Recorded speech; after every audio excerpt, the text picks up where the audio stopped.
Gary DePaul with Unlabeled Leadership. Welcome to episode 93. Ty Bennett distinguishes motivation from removing inhibitors. Here's a shout out to listeners from Skåne, Sweden, Punjab, Pakistan, El Salvador, and Denmark. With that, let's get started. About 4 years ago, I watched this video of a young entrepreneur. He was doing a keynote talk, and this was an excerpt. In it, he shared a story about one of his children. Since then, I've been keeping up with Ty Bennett's career. What's interesting is that Ty shared that same story in this podcast, and he did not know that I had seen that video, and he didn't know it was the first video I've seen of him. Ty has authored some best-selling books. He's a podcaster. He is someone who helps other speakers become better at their trade.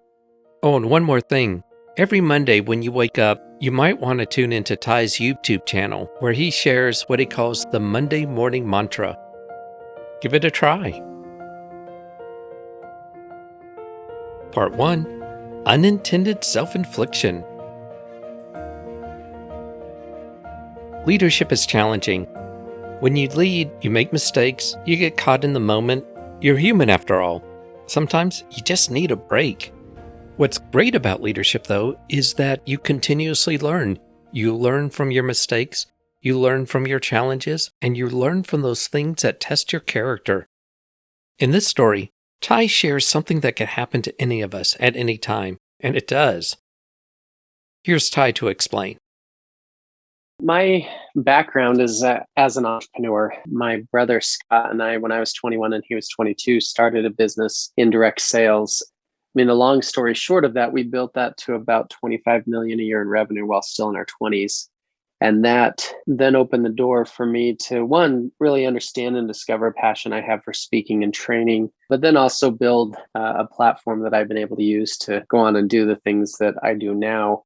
Early in that business, we were young, we were hungry, we were trying to learn as much as we could. And we reached out and had some good mentors, some successful entrepreneurs that we knew, family, friends, and different things that we would take to lunch or go and, meet with periodically and ask for their advice on different things. And I remember we had a mentor who used to use this phrase all the time. He would say, if you treat your business casually, you will become a casualty of that business. Oh, wow. And that was always a powerful phrase to me when it came to our business. When we started, we were both part-time building a business while we were going to school. And so I don't think he was referring to the amount of hours we were putting in, but more the focus and the commitment to that business. The reason I feel like that phrase is so powerful, I've held on to it, is because I've found it to be true in virtually every aspect of my life. You could apply it other ways. If you treat your health casually, you'll become a casualty. If you treat your marriage casually, you'll become a casualty.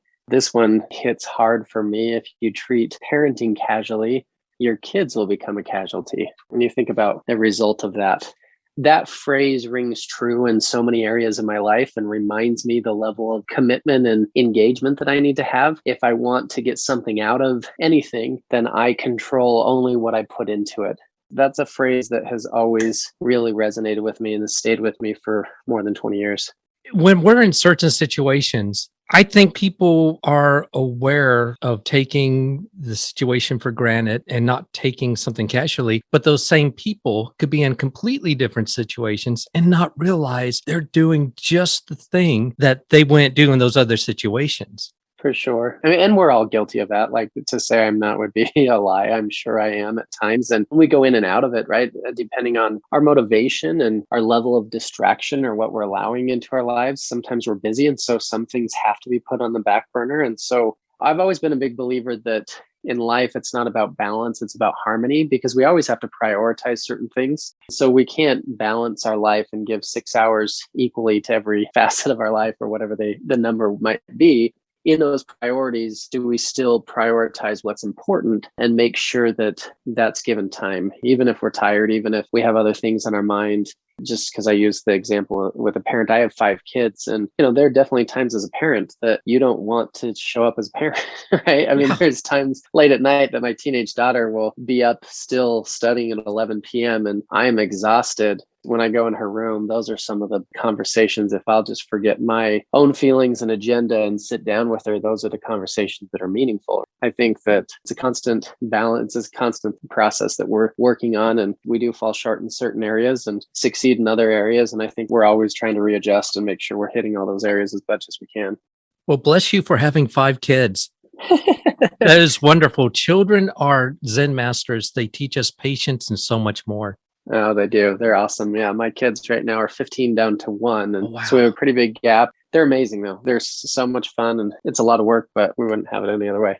When you're a manager of people, you have a full team. I can see where this phrase can ring so true, because the test of character is when everything gets busy, everything becomes a priority, like you were saying. Yeah. And then you may neglect your people, or you may take it for granted, or they need your support or something like that. The real character comes into play is when you realize you have to prioritize other things before them. And it's just a simple message of letting them know. It's like, you know what, guys, I'm being vulnerable. I'm overwhelmed right now. I have to cut back on some interactions or something like that. But letting them know makes all the difference in the world. Yep, that's a good point. I agree. Part 2, motivators and inhibitors. Unfortunately, too many people have a traditional understanding of what leadership is. What many don't realize is that leadership has evolved, especially in the 21st century. And to be effective at leadership, you need to study it. In this story, Ty makes a distinction between 2 approaches. The first comes from traditional thinking of leadership, but the second is more of a contemporary view of how to lead. Again, here's Ty. The story that comes to mind is, maybe stay on this theme of kids, a really simple story that happened a couple of years ago with one of my sons. His name is Drew. At the time, he was 8 years old.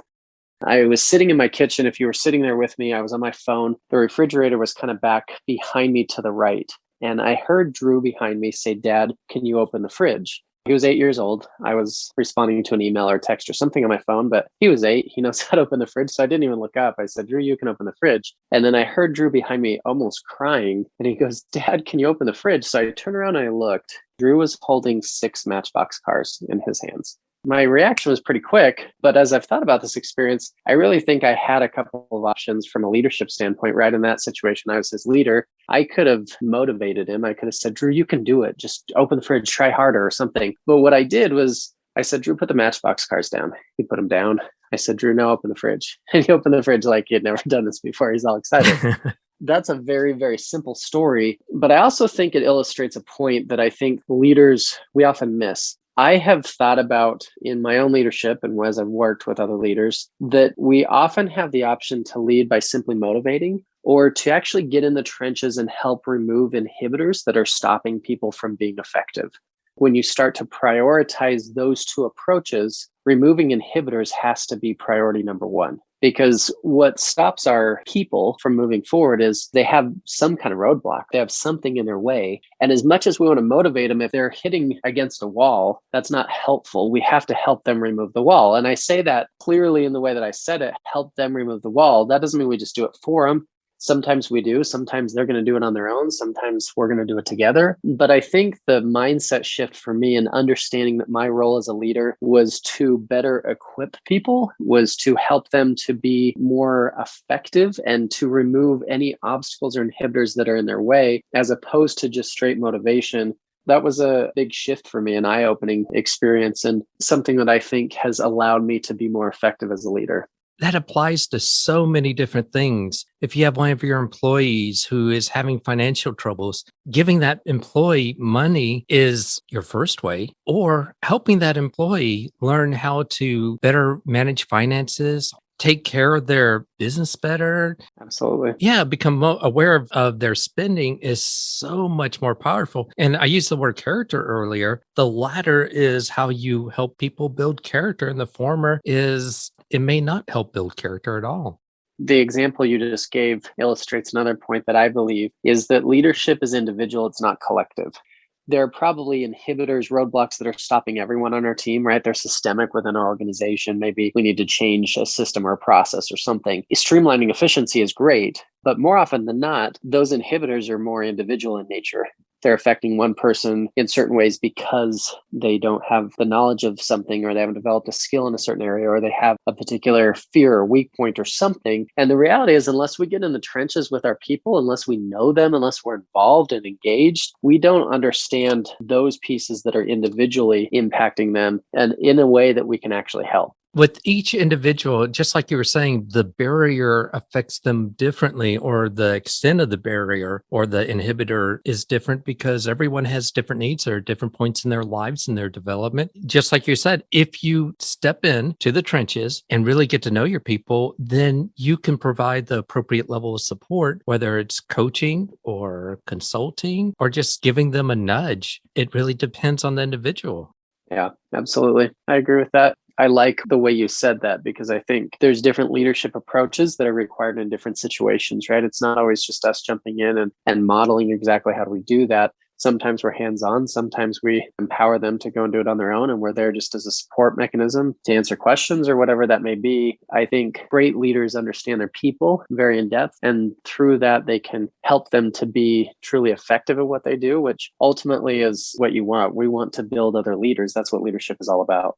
With Drew, how would you have handled that differently after you've thought about it? What would have your approach been now that you've had time to reflect on what happened? I like that I stopped and assessed the situation and simply asked him to put those down and didn't just do it for him or didn't reprimand him. Now, if I were to redo that, I could ask the question, Drew, what's a way you could open the fridge, right? I could have put the solution on him and allowed him to think through the situation a little bit more than me just giving him the answer. I think there's always ways we can improve a little bit in terms of how we do certain things. Ultimately, I'm grateful that I had the foresight to at least give him the mechanism to solve a problem and not just do it for him.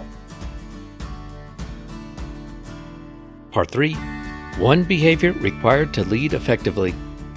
In my book, 9 Practices of 21st Century Leadership, I talk about 7 leadership principles.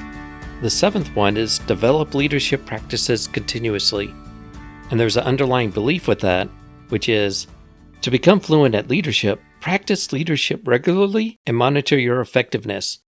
Ty taps into this with some advice he gives us. Here's Ty.